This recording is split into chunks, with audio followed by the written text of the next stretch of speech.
fine. Stop. Right now at 11, an air traffic controller apparently helps avert disaster when a plane carrying the Gonzaga basketball team nearly taxis onto an active runway.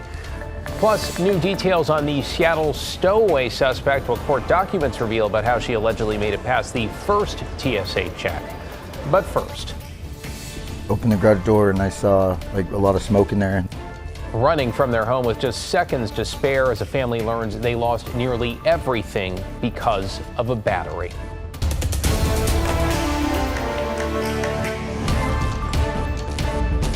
Thanks for joining us. I'm David Molko. Tonight, that family of 5 and their pets have been forced from their Hillsborough home and are grappling with the aftermath. Alma McCarty spoke with a couple and firefighters and has their warning for others. Alma? David, a Hillsborough fire inspector determined today that the cause of this fire was the failure of a battery being charged inside of the garage. Along with the family, firefighters also shared some important advice. Monday afternoon, charred debris still covers the front lawn of this home on Southeast Cypress Street in Hillsborough. We work hard for Christmas time and have all your kids' stuff gone. Doesn't feel good. The wreckage, the result of a Saturday morning fire that began inside the garage. The chief told me that we had, after looking at the fire and everything, he said we had maybe 60 seconds to get out of there. If we had 60 seconds left to be in the house, or me, her, and my son would have been gone. Rebecca Aguila Sifke and her husband, Sean, recalled the terrifying moments waking up to smoke. And he just shot up and ran downstairs. Opened the garage door and I saw like a lot of smoke in there, and then so I went back upstairs and got everybody out of the house. When they opened the garage door, they were met with a wall of flames and the realization that their pets were still stuck inside. I tried to go back to get the pets, and then the police and firefighters were there by that time, but they grabbed me and stopped me from going in. And the cause of all this, later confirmed by fire investigators, was the failure of a battery on a charger. So we're supposed to go to the mountain. We were going up to the mountain that day actually, and I was charging a battery for go-karts and mini bikes and stuff like that. So I was just charging the battery, and that's exactly where the fire started. Nowadays, lithium-ion batteries are a common cause of fires. Hillsborough firefighter paramedic Josh Wilson says these batteries contain a lot of power. And while it's not exactly clear what happened with this one, he says not every battery you buy may live up to the same safety standards. That batteries that are inexpensive sometimes don't have those don't go through as much rigorous safety stuff, so they can have failures and basically go into like a thermal runaway and create heat, get hot, and then cause a fire. Firefighters recommend buying certified batteries, using an appropriate charger, and always charging them in a safe location away from anything flammable. I heard about fires from them before, but now that experiencing it, it's totally different.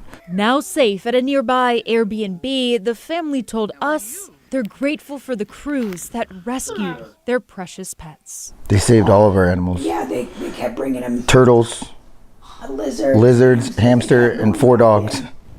So we got them all here right now. And although they have home insurance, there are many upfront costs to handle all of this, and they don't believe they'll be able to move back in for at least a couple of months. And that's why the family started up a GoFundMe and an Amazon wish list. We'll have links to those on KGW.com. David, back to you. Yeah, an important cautionary tale. Thank goodness they are all okay. Thank you, Alma. Let's take you outside now on this Monday night. Mostly cloudy on this New Year's Eve, as we're calling it. 44 degrees in the Rose City with, you guessed it, showers and a lot of rain not far off. Meteorologist Joe Ranieri's in for Matt. Joe, good evening. Let's start with New Year's Eve itself. How's that looking? Well, the start of New Year's Eve is going to be pretty chilly. A lot of locations waking up to temperatures in the low to mid 30s. And with those low temperatures, David, there will be some pockets of freezing fog. So here's a look at your day planner for tomorrow. Yeah, most of the areas of freezing fog will be throughout the central and southern part of the Willamette Valley. By midday, we'll be at 42 degrees, and the rain is going to hold off until about 4 or 5 o'clock in the afternoon and the early part of the evening. And right now, looking at the visibility in the metro area, we're golden. We don't have any issues. But you get into Eugene, under a mile. Down in the central and southern part of the Willamette Valley, where the visibility is under a mile, well, you're under a dense fog advisory tonight into tomorrow. As we look at the temperatures, by 5:30, 6 o'clock tomorrow morning, we're really above freezing, but still there will be some areas in the metro area through parts of Hillsborough and Beaverton where you're at that 30 degree range. There's a chance, though, that will be the area where the freezing fog develops. I'll talk more about that in just a few minutes. Starting with fog and rain to follow. Thanks, Joe.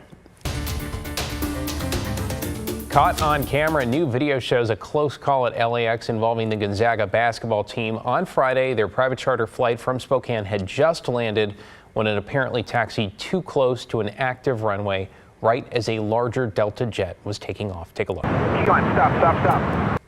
That is the voice of an air traffic controller saying stop, stop, stop. The FAA says the Embraer jet, that's the one in the background there, carrying the Gonzaga team, crossed the holding point, though stopped just short of the edge of the runway itself. In a statement, the university says it is grateful the incident ended safely for everyone. Authorities are now investigating. To get you caught up on tonight's other headlines now, we're learning more this evening about the woman accused of boarding a Delta flight in Seattle last week without a boarding pass. According to court documents, the suspect bypassed the ID check at security by ducking under a stanchion. After clearing security, documents indicate she made it onto the flight to Honolulu by walking behind another passenger at the gate counter. She was caught on board before the flight took off and faces charges that include criminal trespass. The 33-year-old has also been ordered to undergo a competency evaluation.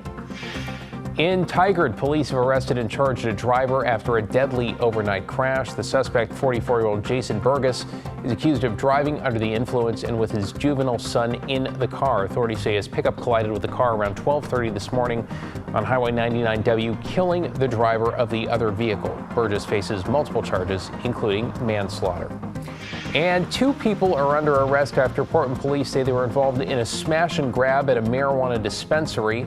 This was Sunday night at the Electric Lettuce dispensary near Northeast Gleason and 72nd.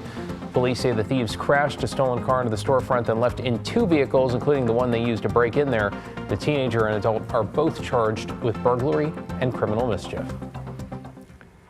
In Washington, a search and rescue team who helped locate the bodies of 2 men missing in the wilderness has now been targeted by thieves. Daisy Caballero has the story from Washougal. A huge disappointment for the Skamania County Sheriff's Office search and rescue team as someone stole all of their gear over the weekend after a long 3-day mission. And the fact that this was stolen makes it really hard for us to be mission ready because we just don't have the equipment that we need anymore. The Skamania County search and rescue team is out thousands of dollars as their 2 trailers with all of their gear inside was stolen over the weekend. It's devastating for us. We use this equipment all the time. We've had 7 mission call outs in the last 8 weeks. One of which happened days before Christmas, where 2 Portland men ages 59 and 37 went missing in the Gifford-Pinchot National Forest while searching for Sasquatch. And to have this happen to them after they spent Christmas out in the field searching for people and returning their loved ones is disgusting to me. The Skamania County Sheriff's Office says it primarily relies on this search and rescue team for missions in the area, adding this will greatly impact future ones. It's going to create delays in response, so I want to make sure that viewers know that if they come to Skamania County and need search and rescue response, it may be delayed because of this very incident. As for how this happened, like they just, used an angle grinder or a pair of wire cutters or something and just cut through the fence. Unfortunately, no cameras or security systems were in place during the burglary, and the group is hoping to change that. I mean, we knew it was a possibility, but we're, as a small nonprofit team, we don't have the funds. My appeal to them would be, please, if they could just return our stuff. We need it.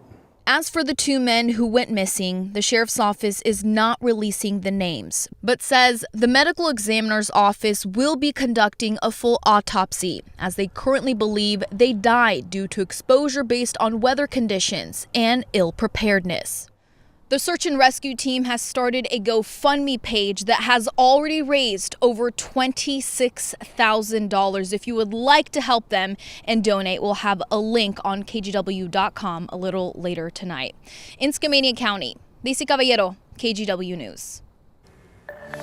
New tonight, close friends and colleagues are reacting to reports that former Oregon House Speaker Phil Lang has died. Willamette Week reporting Lang died Sunday from natural causes. Democrat started in the Oregon House in the 60s, served as Speaker in the mid-70s. He also chaired what was then the Oregon Liquor Control Commission for over a decade. We talked with former lawmaker Betsy Johnson. Both she and her father worked with Lang. Phil Lang was, hail fellow, well met, good guy. I think he liked being the head of the OLCC and then later the National Association of Control States. He was the chair of that board. I think he loved that, but it was mostly his opportunity to serve his state and then later his nation. In a statement, former Governor Ted Kulongoski telling KGW Lang's lasting legacy was being the force that helped build the wings on the state capitol building. Phil Lang was 95 years old.